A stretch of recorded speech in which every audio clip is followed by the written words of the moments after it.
Can you hear me? Is my mic on? Yeah, I'm getting a thumbs up. Hey, everybody. Okay. How's the energy level?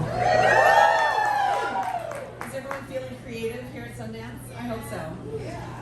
I'm Juju Chang. I'm the co-anchor of ABC's Nightline, and as a journalist, I've been sort of Sundance adjacent for a bit with Onyx Collective, to whom I'm so grateful for this gathering because it's so important. Sundance, in a way, is a gathering, right? And so too is the Onyx Collective, and I am so indebted to Daniel Day Kim and his production company, right? And to Gold House and their efforts, and to TAF, the Asian American Foundation, another co-sponsor, who've made this all possible. So I'm going to invite the panelists on stage, and then I'll sort of introduce you to them one at a time. So let's start with Amee Dolleman, Senior VP, Anil Kurian, at Onyx Collective, and if you don't know about Onyx Collective, you should learn more, because if you're here, you care. Reena Mehta, in overseas development and unscripted and ABC News Studios, and last but certainly not least, Sean Wang, everyone. Creative extraordinaire. And like I said, I'm going to introduce you more deeply to each of our panelists as we go along. But I just thought I'd get everybody seated and we'd start the conversation. And Sean, I want to start with you because in every way you are the darling of Sundance this year. Sean, and for those of you who may not be familiar with his backstory, he's had a lot of sort of early stage seeding here at Sundance and with other support, and it helped him develop a small little short documentary called Nene and Waipo, which premiered at South by, ended up getting a grand jury prize, and then was recently shortlisted by the Oscars in the category of short doc. And it is the most delightful 17 minutes of your life. So I would recommend it highly. It stars two of his grandmothers, one of whom he then subsequently cast in his first feature-length film, which premiered last night here at Sundance to, I think, a standing room only crowd. And it's called Didi.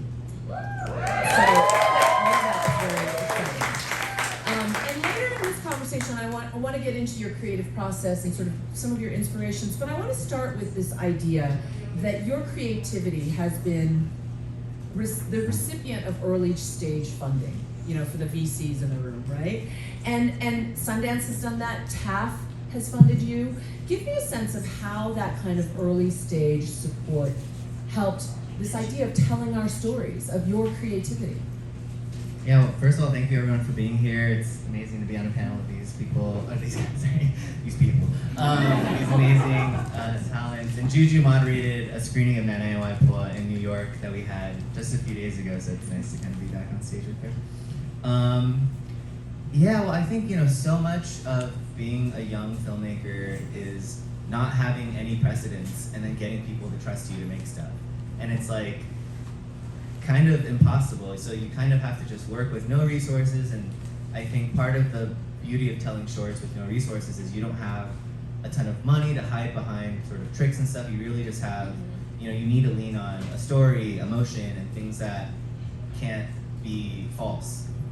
And I think, especially with our feature and the idea of telling our stories and just getting the ball rolling, sometimes you need to put the chicken before the egg or the cart before the horse, and you can't really do that without funding. And so for the feature, we really wanted to shoot in the summer of 2023, and it was like, well, a lot of our movie has these like young discovery 13, 14-year-old kids. We wanted to street cast all these kids because we didn't want to get these like trained actors. We wanted this really raw, adolescent, chaotic, boyish energy. And we kind of thought, okay, I think the kids who should be in this movie probably don't want to be actors. They're like skating or playing basketball. And you started as a skateboarding filmmaker. Kind of, yeah. That's how I kind of got into all of this. And I think we used some of the money from the TAF Fellowship to, hire casting directors, to let me pay rent so that I could just focus on writing That's for important. 2 months. It's really important. Yeah. It's like, it's really, really important to just kind of be like, I need to not focus on anything else and have a month to just write. And I think that is such, like, when we talk about resources, a lot of the times it's just, you know, people think, oh, like putting up production money, but a lot of the times it's also just time and space to kind of allow your ideas to percolate and, you know, take an hour to just take a walk and be like, okay, I'm just, especially when you're writing. And so that was really helpful in terms of like TAF and grants. And now Nine and WIPO is streaming on Disney Plus. Now this panel showcases different facets of Disney entertainment. And Reena, you sit at ABC News Studios as a senior VP. You oversee development and unscripted documentaries, narrative nonfiction series, and specials for both linear and streaming. And you work with ABC News Live and the digital portfolios of Good Morning America, and even 538 in this election year is super critical. Before that, you were at HBO Max for years and, as an executive, and at Nickelodeon before that. So I wanted to pose the same question, though, to each of you, to out of the gate, which is, at what point in your career were you sort of invested in or able to invest in others in the creative process? Sure, I would say right now. That's awesome. I would say, as Juju mentioned, the portfolio is quite enormous, and sort of the day-to-day news on ABC News Live with the reporters that we make sure represent many different cultures in their reporters, right? And Juju's worked with a lot of them, and I think she's menteed a lot of them too, like Ashin Singh and Reena Roy and Zoreen Shah, and they're reporting across, right? And really thinking about how the representation is there. But we actually just greenlit this series that's going to launch, Victoria, keep me honest, the end of fiscal 24, called Muslim Matchmaking for ABC News Studios, and we're really excited about it. And part of that, you know, we haven't done a project like that ever, and part of it too, you know, internally, we thought it was really important. The story, we saw the first cut, is so light, and it is kind of actually the first time in my career that I've been able to be like, no, this is important. We're looking at the whole balance of the portfolio, and again, also want to highlight good characters in different ways. And the news is heavy, right? So what are the lighter forms that we can tell? And our creators and producers are so amazing that they really look for the refinement and then working like within Disney. I will say the other thing that is different, I think, now than it was in years prior is, and I hope it's true for the team at all levels, is that you can bring projects more easily. And I think when I first started in my career, you know, the first Nickelodeon, one of the first cartoons that we had surrounded around an Asian character, if you have young kids or if you were young enough to remember the show, Nihao Kailan, and it was such a big deal that, but it took many rounds, and also many rounds of like, how are we going to present this? And I didn't develop it, but I was part of the promotion process. How are we going to develop this and have executives understand it for an American audience? Whereas now I think it's great to be in a different seat and a different time. That's awesome. Now that you've got the juice, you can I can't do everything though. We don't have endless budgets. Endless budget meetings. Anil, you're Vice President of Scripted at Onyx Collective, and I want you to tell the audience a little bit about Onyx Collective. Before that, you were working with 50 Cent in the G Unit Film and Television Department, doing development. At Sony's Crackle, you did a lot of projects, including The Art of War, starring Dennis Quaid. And before that, you were at a decade of independent film and TV productions as well. So all sorts of features and Oculus, et cetera, et cetera. So I want you to talk about the same question. At what point in your career did you feel like you were able to early invest or be early invested in? Yeah, I really love this question. For a majority of my career, I worked with companies that had very few resources. So I was always sort of digging in the couch cushions to find the next talent, you know, the next great writer, which was really exciting, actually. My boss from Crackle is actually here. We just ran into each other, John Orlando, and we were able to pull off some crazy things there, but it was with really young filmmakers. But we were able to take big risks with them, and there were big rewards on the other side of that. But we had to push, we had to get in the trenches, But for diverse filmmakers, this is really the first time at Onyx Collective, and this has been super exciting. It's a multicultural brand. We're amplifying diverse voices, but we're telling commercial stories with cultural specificity. So really what we're looking for are big hits for people of color. And one project that we're working on right now is called Delhi Boys, and it's from a young Pakistani creator named Abdullah Saeed, who is not your model minority. He is the complete opposite. He's amazing voice, but he took the other path. And the show is about two Pakistani brothers that want to take over their father's business. They've only grown up privileged. They're total screw-ups. And dad dies in a freak accident, and they take over his billion-dollar company, but it's a front for a drug organization. So they're thrust into It's Succession meets Breaking Bad, super unique, but South Asian. but South Asian. And they're unapologetically them. Like, for most of my career, I feel like I've been apologizing a little bit or trying to straddle two cultures, and for them, they're just like unapologetically who they are. And that's a lot of different things. They're American, they're Pakistani, they kind of know their culture, they kind of don't, and all of it is like kind of beautiful and wacky. So I asked Anil if Delhi Boys was DEHLI, and you said no, it's it's Delhi. Like, he built his business off of buying delis, but we do play with the whole Pakistani, Indian, Delhi, and we do play on the Delhi sort of title in the series. It's amazing. And premium 10 episodes, you said, right? Premium 10 episodes. And when can we be looking for that? We don't have a launch date. Oh yeah, I'm sorry. No, it's all good. We're going into production soon, though. So. Yeah, I love it. Amee Dolleman, to my left, is at Disney's original movies department and features a lot of movies for young people, 6 to 14, right? So Descendants is one of your projects, right? The Rise of Red. And last night, a premiere here as well, Out of My Mind. I don't know how many of you caught it, right? Another sort of idea of diverse storytelling. But previously in your career, you've worked on Pocket Watch, which was with filmmaker Jennifer Fang. And before that, you were at WGBH in Boston, where you did PBS Kids series Arthur and others. So it's sort of like, in many ways, a full circle moment. But I wonder if you could tell us, maybe you could highlight Spin, but this idea that when was the time that you were able to seed an early stage creative? I would say, what Disney, being at Disney and being in kids, that's really the first time representation, you see yourself on screen. And I think Disney's in so many homes so early. It starts with animation and kind of this live action, and that's where our group comes in. And so it's so important to show that, you can dream big, you're not limited by anything, you define who you are in this world, and making sure that that comes through in all different shapes and sizes and colors. And I think that's something that our division really strives to do.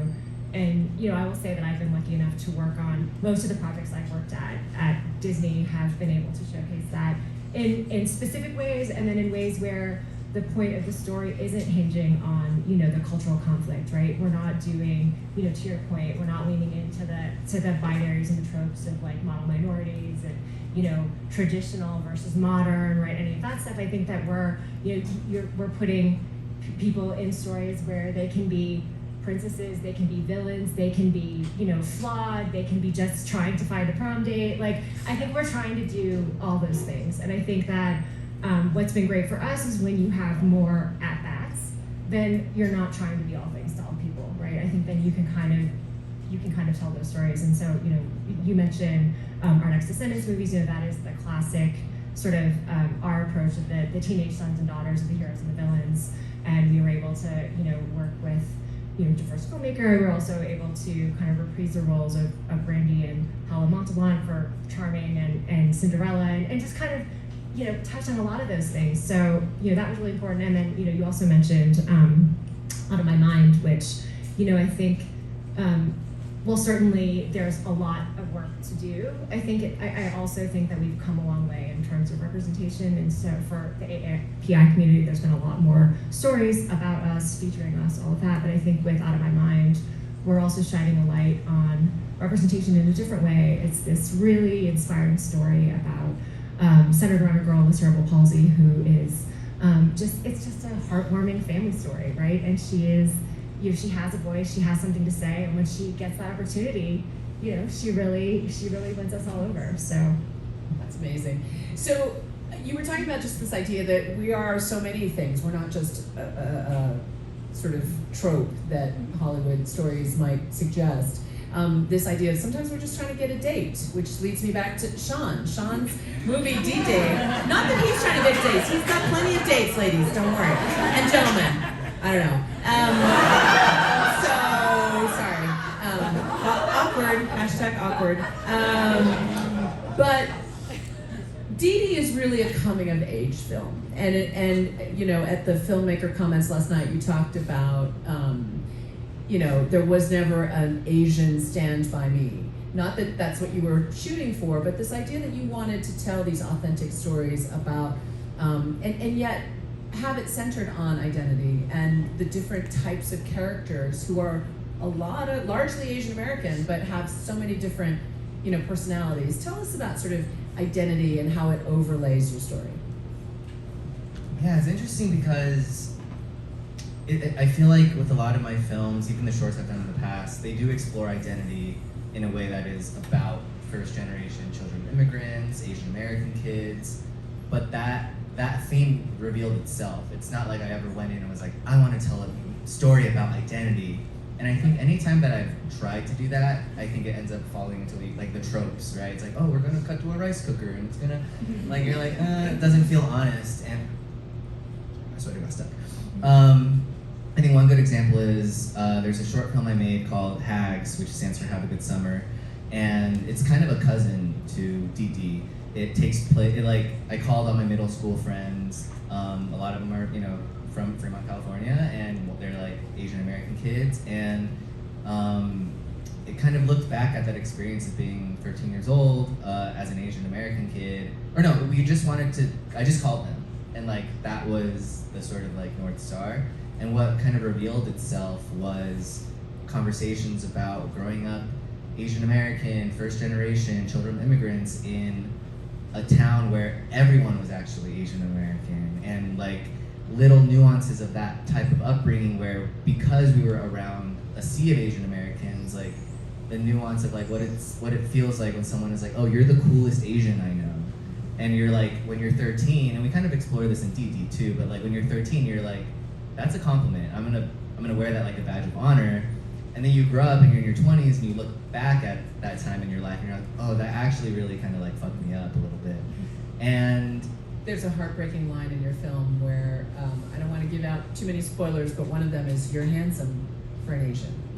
Yeah, and it's I heard that growing up, and you're you're the coolest Asian. You're in HAGS, my friend is Bangladeshi, and he's I remember someone was you're the hottest Indian I know. And he was yeah, and he's I'm not even Indian.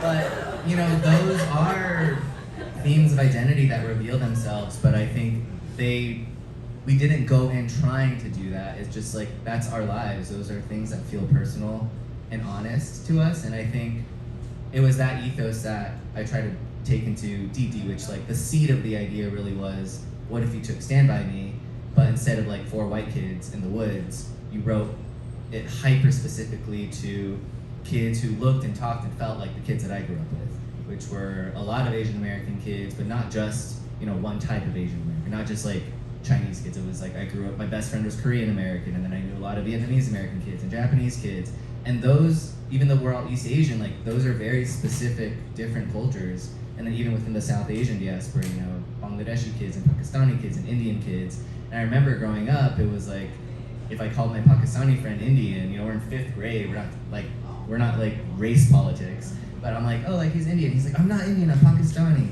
And you just learn about those nuances of culture, not in a way that's so pointed, but because we shared all these intersections of identity, that's what feels honest to me as a writer, as a filmmaker.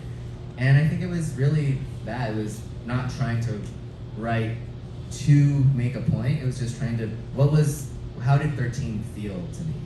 And tell the audience what Didi means. Didi means little brother in Mandarin, but it's also a very endearing term that a lot of Chinese parents call their younger son. That's what my mom used to call me. And again, going back to the personal, the movie, it started with, Stand By Me, but writing hyper specifically to just these characters. And over time, it kind of grew into a love letter to immigrant moms, a love letter to my immigrant mom, sort of encased in the trappings of a movie like Stand By Me about those friendships. And so once I realized, oh, it's a mother-son relationship, well then, it just goes back to the personal. It's like, okay, well, my mom calls me Didi, so I guess that's the name of our movie. It works. It's beautiful. Anil, backstage we were talking about this idea of identity, and earlier on this stage, I don't know if you guys saw it, but Stephen Yun talked about this real curiosity he has for what he called in-between spaces. This idea that you're never just one thing. You're not just, oh, I'm an Asian American, or yes, I'm a LGBTQ person, or I'm this, or I'm that. That you float in between these spaces. Tell us about what you're reflecting backstage, what we were talking about, this idea of identity.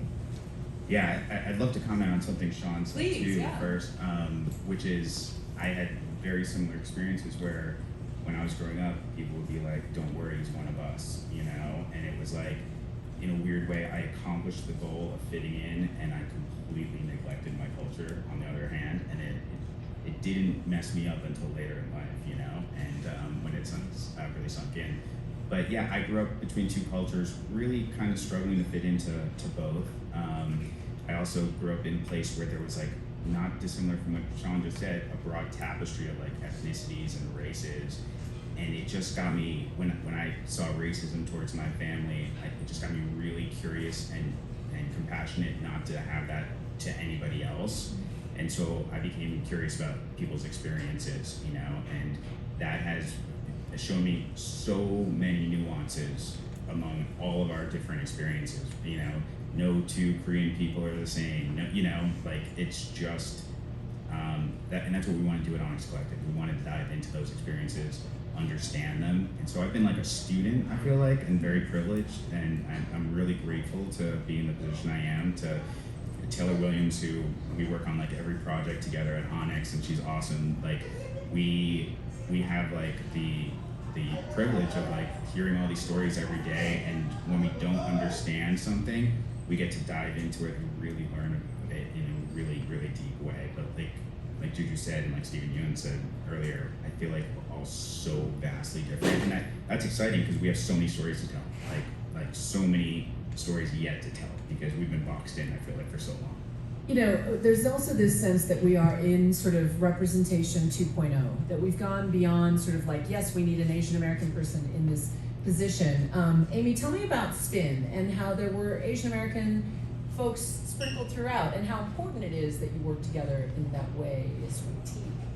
Yeah, I mean, I think, as I was saying earlier, I think in our division it's just been so important from the beginning, and so I think, just to have the whole team, I've worked with, Lauren, Hida, and Charles, and Io, and our casting team is amazing, and I think just, it takes everyone jumping in and making it a priority to bring that story to life, right? It's we found, we had a great script, so it starts with that, right? And then we found this amazing filmmaker, Madhuri Makajani, who just had this very specific perspective about how she wanted to bring the story to life. And again, she wanted a character who could, move fluidly back and forth between her Indian American and American identities, but we didn't want that to be the main focus of the story. And again, with all of the whole team, we really, work together to try to bring that to life and have it be very much a fabric of the storytelling, but not be the main point of it. And it's about her, her grieving the loss of her mother, her finding her voice, her falling in love with music, her getting heartbroken for the first time. But really, it's about this relationship she has with herself as she's trying to move through the world.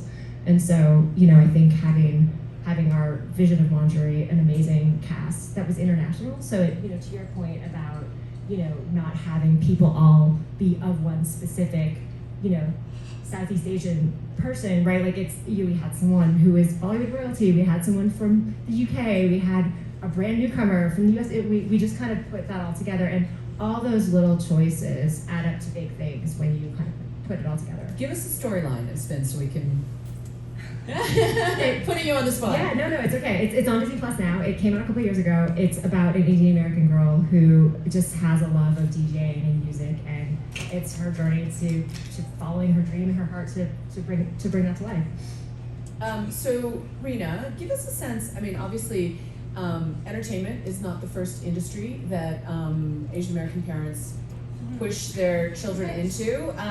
I think most of the folks in this room can relate in some way. Give us a sense of sort of, you know, how that may or may not have played in your choices in learning. I was not good at math or science. All I wanted to do was watch TV, which if you grew up in the 80s and 90s in upstate New York, and I did not have a very multi-ethnic cultural upbringing, and so much as like family friends, it's just not where I grew up, and I went to boarding school.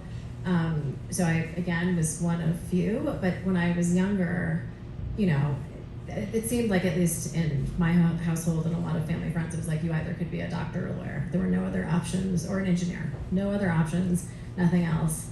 And I literally would watch more TV, every series in the 80s. I've seen it. I wanted to move to New York City. I saw Big, and I was like, I want bunk beds. I want to live downtown. I want to like work at a toy company, and I have bunk beds now, and they're my kids' bunk beds, and I do live in New York, and we have a lot of toys, so it's close.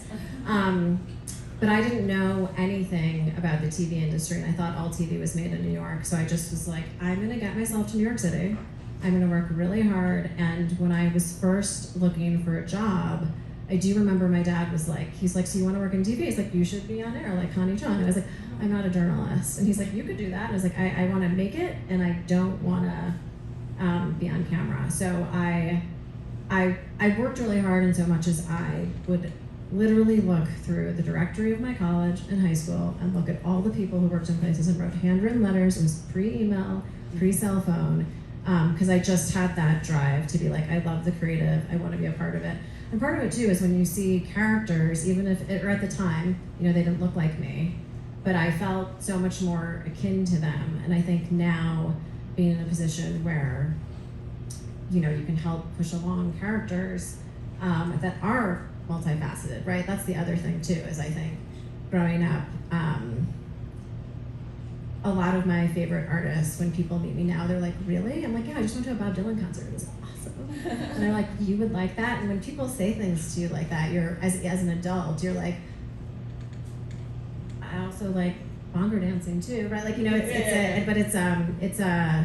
very multifaceted. And I think when I was younger, you felt like there was a very, there was a career path, and there was the only option, but I just kept on looking and looking and looking, and that's something that I'm glad that my parents supported me in doing it, but my mom does still sometimes says, you can still go to business school.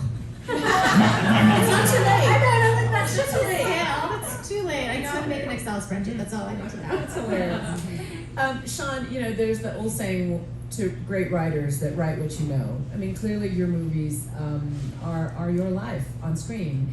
And within WIPO, I wonder, you know, I know a little bit about the backstory, but tell us about the creative inspiration. It's streaming now on Disney Plus. I think I told you. It is an unbelievable sort of rumination on family and love and tradition, but I can't imagine that you set out to do that, to document that. What was the inciting incident, as they say in screenplays, to make you to launch that project? For 99 WIPO? For 99 WIPO.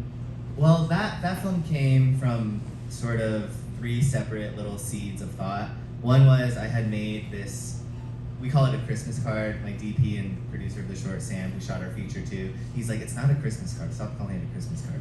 But it's like this 1-minute video that I shot with them in 2018. It's shot on a camcorder, and it's basically my grandma trying to feed me blueberries like a nice Asian grandmother.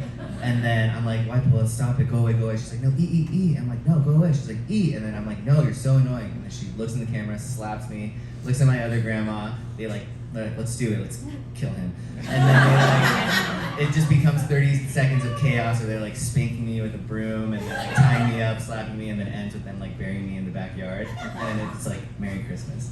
And I sent that to a bunch of people. I was like, Happy Holidays, guys. And it's the most fun I've ever had making anything. You can find it on the internet if you want. It's part of our Oscar campaign. And I was like, oh, I really want to make something else with them. I don't know what. And I lived in Los Angeles now, but I had lived in New York City for most of my young adult life, from like 2016 to 2021. And I always knew I was going to move back to Los Angeles at some point. I love New York City. And in 2021, I decided to move back to LA, but I had kind of stopped in the Bay Area as sort of like, let me just transition for a little bit. And during that was the spring of 2021. And I was home for a few months, the longest I've ever been home since leaving home, and the longest I've ever spent under the same roof with my grandmothers. And it just happened to coincide with the time in sort of our a lot of anti-Asian hate crimes kind of happening around the country, but a lot happening in the Bay Area where I'm from. And it was this weird juxtaposition of emotions where I would do work, be on the internet, see headlines of people who look like my grandmothers, talk like my grandmothers, being victimized, and then I would be super angry, and then I would go into the kitchen and see Nana and white people like reading the newspaper, and then we'd like dance and be silly, and they'd like spank me, and I'd be like, it was very like silly and jubilant and joyous and humorous, and they're the most pure form of joy in my life. And I was like, I was like, oh, there's some, like, I wanted to make something to honor that. And it was also the feeling of, Nai is now 96, but she was 94 when we shot. And I could just feel her age. And I had this thought of like, oh, whenever I leave home, like, that could be the last time I see her. Because, I don't go home that often when I'm in LA or New York. And so it was all of those kind of emotions kind of swirling together and being like, I want to make something that is a time capsule of this moment, me at home with them, seeing them in their sort of mundane, everyday, sort of quotidian lives, but also married with this meta narrative of them making a movie with their grandson. And so our movie is sort of has these two tones that straddles the very, very silly, we have these skits where they're arm wrestling. And they dress up like gangsters. And they dress up like people and, like throw money at like a rap video, coupled with these very, very, honest meditations on what it's like to grow old and see your friends pass away, and what it's like to potentially be the next person, thinking about death and mortality, and just wanting to make something that was a container for their holistic experience as people. They are people like them are so often overlooked and ignored in our society, not just elders, but Asian elders as well, and really just a love letter to them, and sort of all of the joy, all of the pain, all of the like silliness, and a film that could talk about farts. We have a lot of farts in the movie that could also talk about death and how those two worlds kind of coincide. But you really beautifully straddle the humor.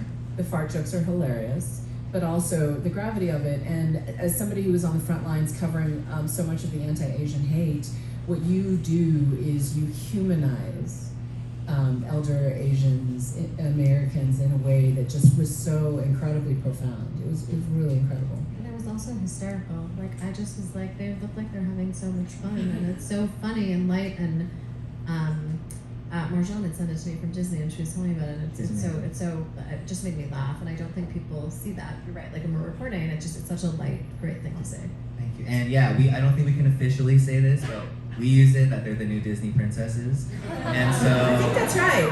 I saw that. Yeah, definitely. I saw a video of Waipo dancing at the after party of Didi. Yeah, she was Waipo is like proper celebrity now. She has a picture with Jason Schwartzman. They had a connection yesterday, and she was on the red carpet. And there's a Sundance post something that was like, Sean Wang's grandma. It was like Penny for me and my grandma. And just for those who may not be clear, Sean cast her in the feature film as his grandmother, or as the grandmother character. And I don't want to take too much time away from you guys, but you cast her knowing that she wasn't a trained actress. You had Joan Chen, the legendary, Taiwanese American actress, in the lead. Tell me how brave a decision it was to cast, be nepotism, Well, it was definitely, I wouldn't say it was a risk, because we knew that if it worked, it would be magic. But there's just, I think with our narrative work, I try to bring in this sort of documentary spontaneity, and with the documentaries I do, I try to bring in this like narrative rigor and language. And with the narrative feature, there were, just more there's just more of everything. And so we knew, because we did the short already, she's amazing on camera, has so much life, like the most beautiful, electric, emotional eyes. And we were like, oh, she's amazing, but can she act, like properly act? Can she, because when we shot the documentary short, we had no call time, we had no, AD, we would shoot and then they'd be like, cool, let's shoot in 2 hours because we're gonna take a nap. I'm like, I don't think we can have naps on the feature.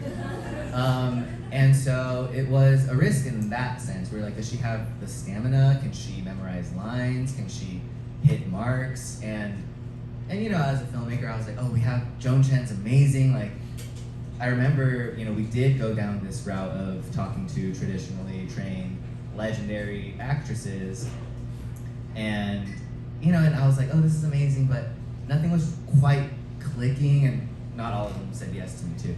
But I remember meeting with Joan, and she was like, oh, who's playing Nai? I was like, oh, it might be this legendary Taiwanese actress, and she's like, oh, I love her. I was like, or my grandma. And she was like, oh, okay. And then she officially came on board, and then she was like, oh, so did you cast the actress? I was like, no, we casted my grandma. And she's like, okay. And, me and Waipo rehearsed a lot, and on day one of them sharing a scene together, Waipo's first day on set, I was like so nervous. I was like, again, like I know if this will work, it'll be magic, but I just don't know until we do it. And it was me and Joan Chen and my grandma in the backyard. I was like, okay, we should, because we had no rehearsal time on the movie. And we were sitting in the backyard, and I was like, okay, let's run through the lines 5 minutes before we film. And they read the scene once, and then Joan puts her hand on my shoulder and she's like, you're good. No. And it was magic, she was amazing. That's a great story. It's a great risk-reward story. And earlier on the stage, Lucy Liu was talking about how it's all about facing fear and taking risks when you're going through your career. So I'm not going to direct this question to any of the three of you, but I want you three to reflect on a time when you took a risk or when you saw a risk and it paid off or not. I'd be curious. I'll jump in. Probably going back to Crackle, there was a show called Startup with a young writer. You'd never run a show. We had a director, a feature director locked in, and about 2 weeks before we were about to start shooting, the director dropped out, and the only person that knew the show well enough was the showrunner. And he is a director too, but he had never directed a 1 hour.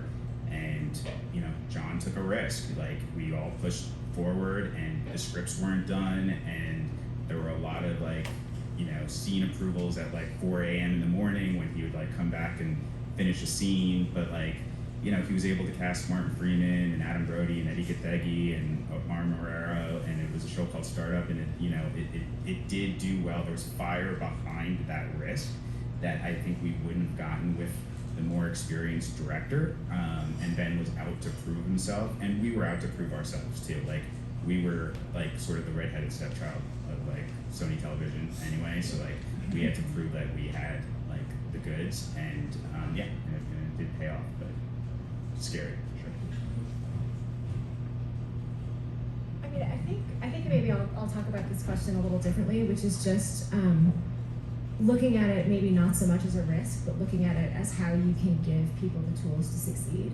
Because it becomes a risk, I think, because of access, right, and chances. And I think that if you look at historically who has gotten those chances to get that resume for it to not be a risk, you kind of have to take it back a little farther. And so I think, and that's why I think I go back to one of the things I brought up earlier, which is just kind of the team you're surrounded by, and how do you make sure that the team you're surrounded by is invested in that person and helps them succeed. And I think that starts with the people at the top, and then who else is on your team, who else is at that table, who is going to support that person, who's going to advocate for that person, but then also spend the time with that person to make sure that they're set up to succeed, because maybe they didn't have a lot of chances thrown at them up to this point, which makes it a risk. And I'm not gonna lie, it is a risk, but that also then maybe you can kind of help set them up differently. I would build off that. The amount of times when I've either been hiring and, especially in content in this business, when you have an open headcount, you're like, I need to hire for it immediately before I lose it. And of course, people want to hire their friends and people they know and people that they know they can do the job. But my boss and I talk about this often. If you don't actually give someone the tools, to your point, and it's not just their resume looks good and we'll make sure they take this training program and talk to this person. But every job I've had, I didn't know how to do it before. There was no blueprint. There was no because it's always in a new space, right? The new space is changing. But if you show people, if you're smart and you do the research and you ask questions, because no one in their job knows, yes, they know how to do every single thing. The goalpost is always changing. Content is changing. The platforms are changing.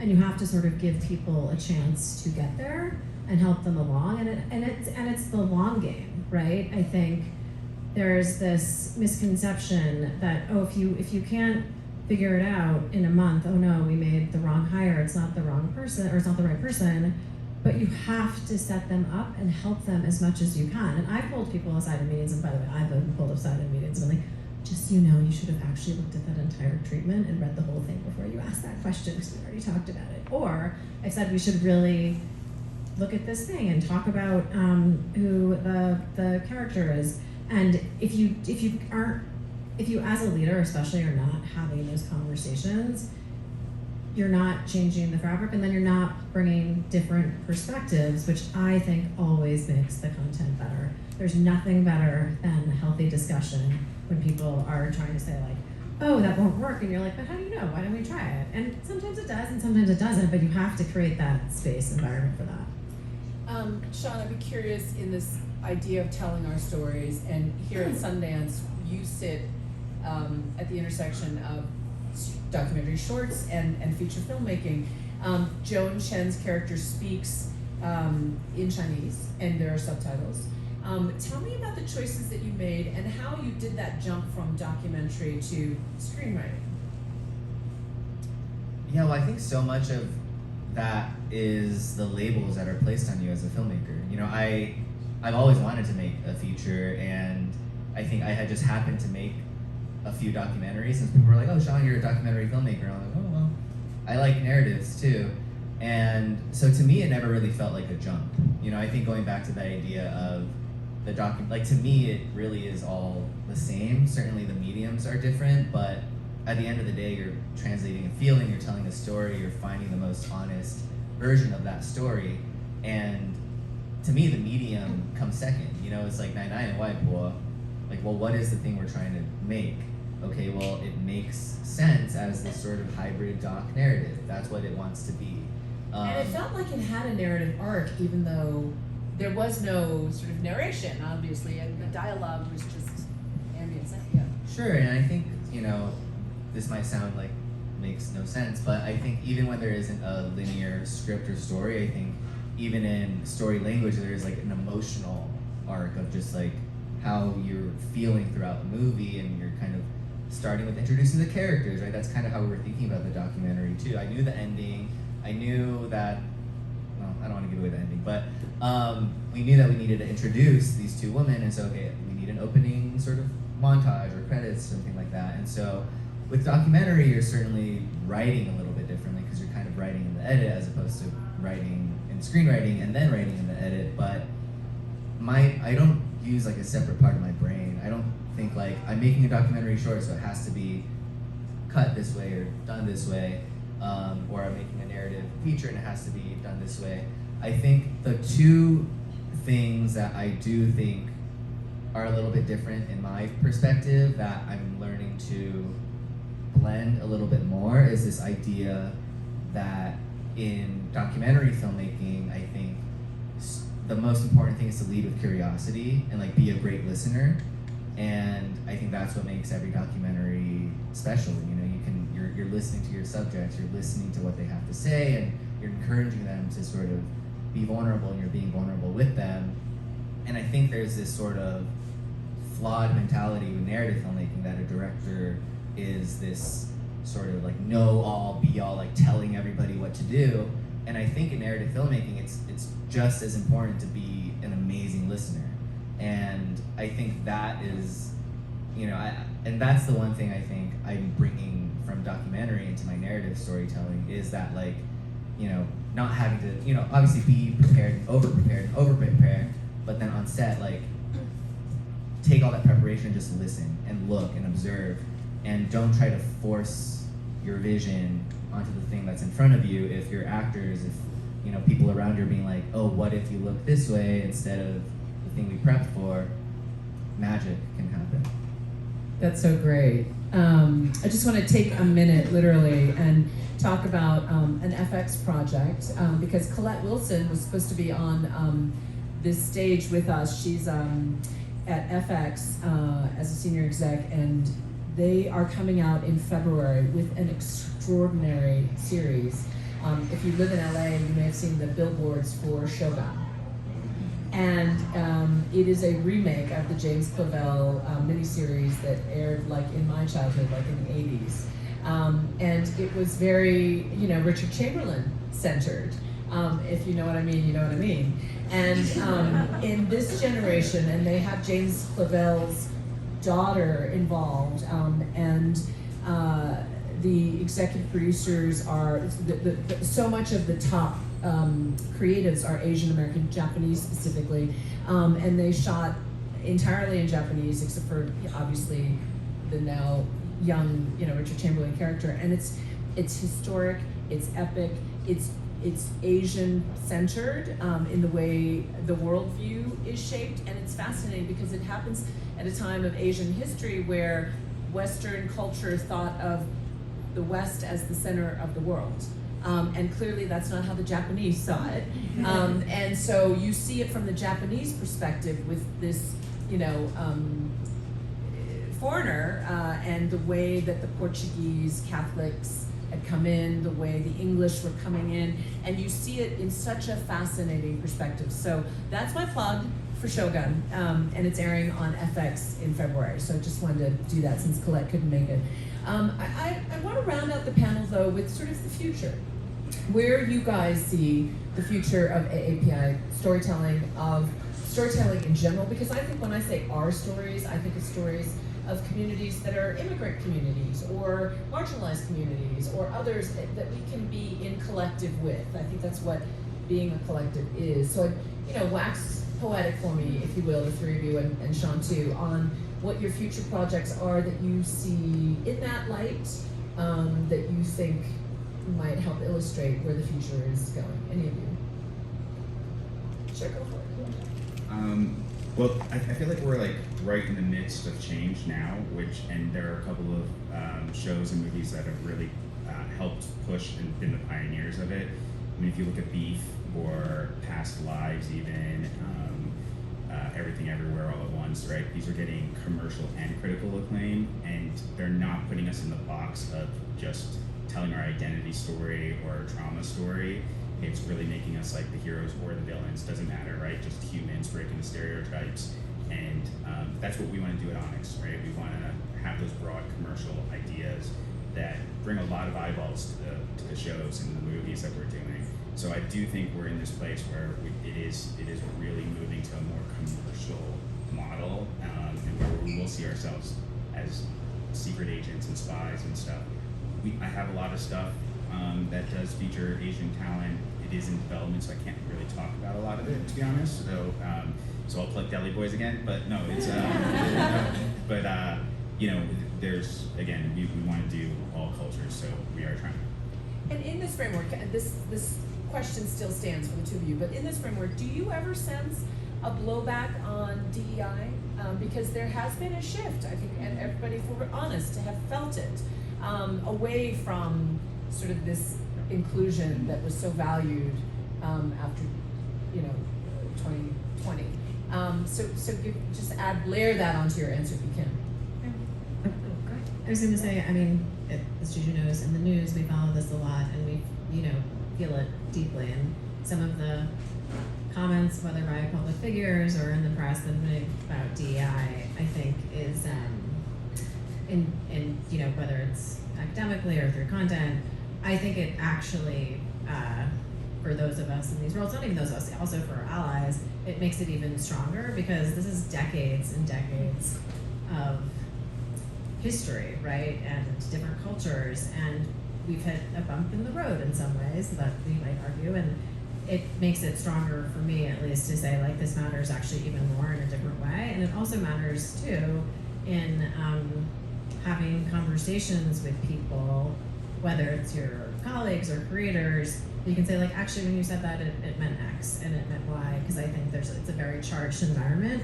But the other thing I will say too is that we don't, on the narrative nonfiction side for docs and series for us, I think in terms of like future stuff, there's no tracking system, right? There's no system you can pull up and be like, let's track everything. So I think it's also, the future's like holding ourselves accountable, and even if it's like rough and dirty on a sheet of like, here are the showrunners, here's who we're talking to, and then looking at it and really being responsible and saying, wow, this looks imbalanced, or oh, we're doing a great job, or we should talk to this first time creator, because it's a risk, but it's a risk worth taking. And then the news side, I think our younger voters and younger generation use a completely different language and lexicon and how they describe themselves.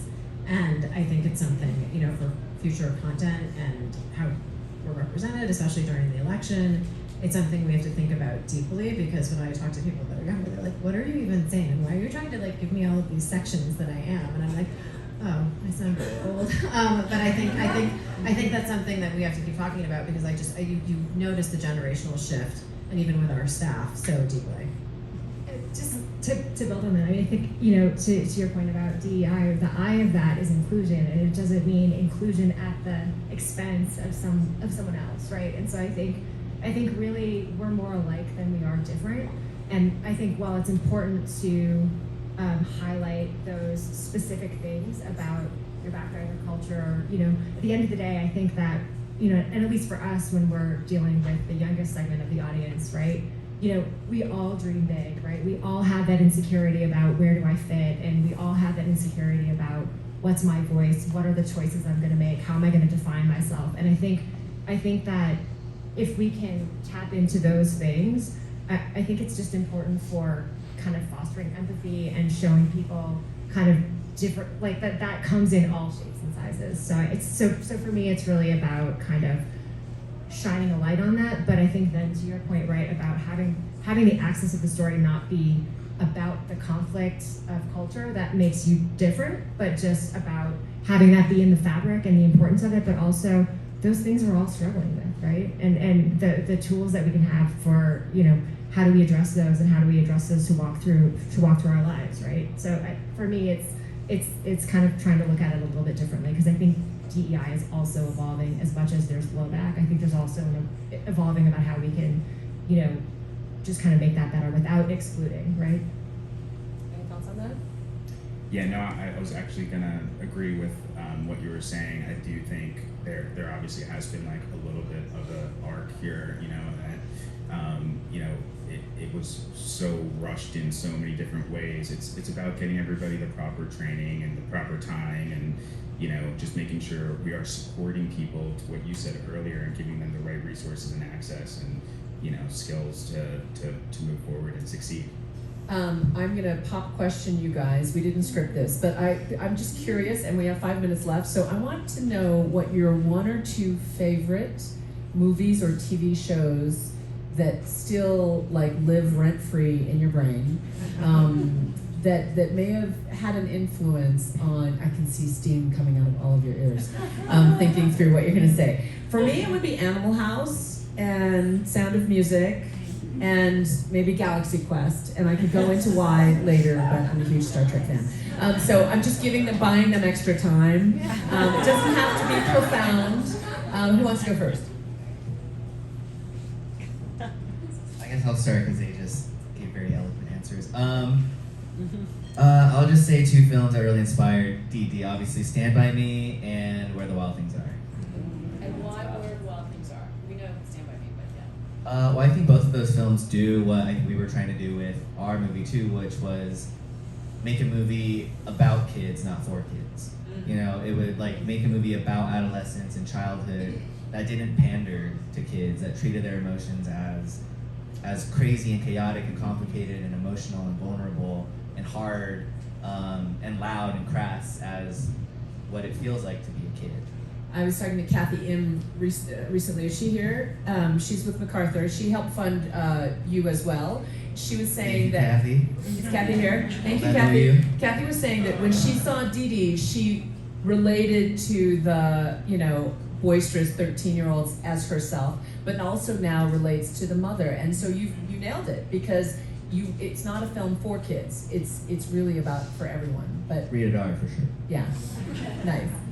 So much pressure. I would say, well, I mentioned Big, but also Goonies was one of my favorite movies that I watched over and over again. But I think for both of those movies, even though no one looked like me, I was like, I always felt like the outsider and super lonely as a kid and feeling very isolated. Where both of those movies and Stand By Me, they're all about like these kids together who like band together in Breakfast Club, which we're about to do a documentary on Broward. Can you talk about that? Yes. So we just announced on Tuesday, and Victoria, our EP, is here. We announced Brats, which is a documentary about the Brat Pack, and Andrew McCarthy is our sort of guide and host, and what did it mean to be labeled as that as such young actors. And actually what I found out in the film, which I didn't know, and I loved those movies so much, and again, so many of them were about being like the outsider and the oddball, was that when they made the movies, there was never movies that so many of them made for that audience. It was always made for like older audiences, so it really, really resonated with the US and globally at that time. But we're so excited it's coming out this year, can't wait. Get to work, Victoria. You guys have such beautiful light answers. I'm gonna sound really dark with mine, but I love Seven for the cinematic quality of it, and then. Oh my god. Seven lives rent free in your head. There you go. It is dark. It is dark. The next one's gonna be worse though, which is Mississippi Burning. If you guys have ever seen that, it really just hit me and struck me as a kid in terms of just racism and a lot of that. So anyway. Very powerful. Thank you for Light it those. up Those are again. really. I was gonna say, I feel like as the kids person, if you're gonna bring it back late, but just to build on, I mean, I think Breakfast Club, Clueless, all of those teen movies for me are just fun to watch. And then also Back to the Future. I think just the idea that you can have the power to kind of change your choices. That's always been an intriguing concept to me. So, as a young person, when you can think about like, how can I change, kind of the fabric of things, and of course then you see it kind of happen in a crazy way. But I would say it's kind of, I'm a little bit on the lighter end of the spectrum. I can't thank you all enough for sharing your thoughts and your wisdom and your lived experience. This is so much. Thank you. Enjoy the rest of your Sundance experience. Go out there, be creative. We'll see you all soon. Thanks Thank you, to Juju. Taft and Goldhouse. No.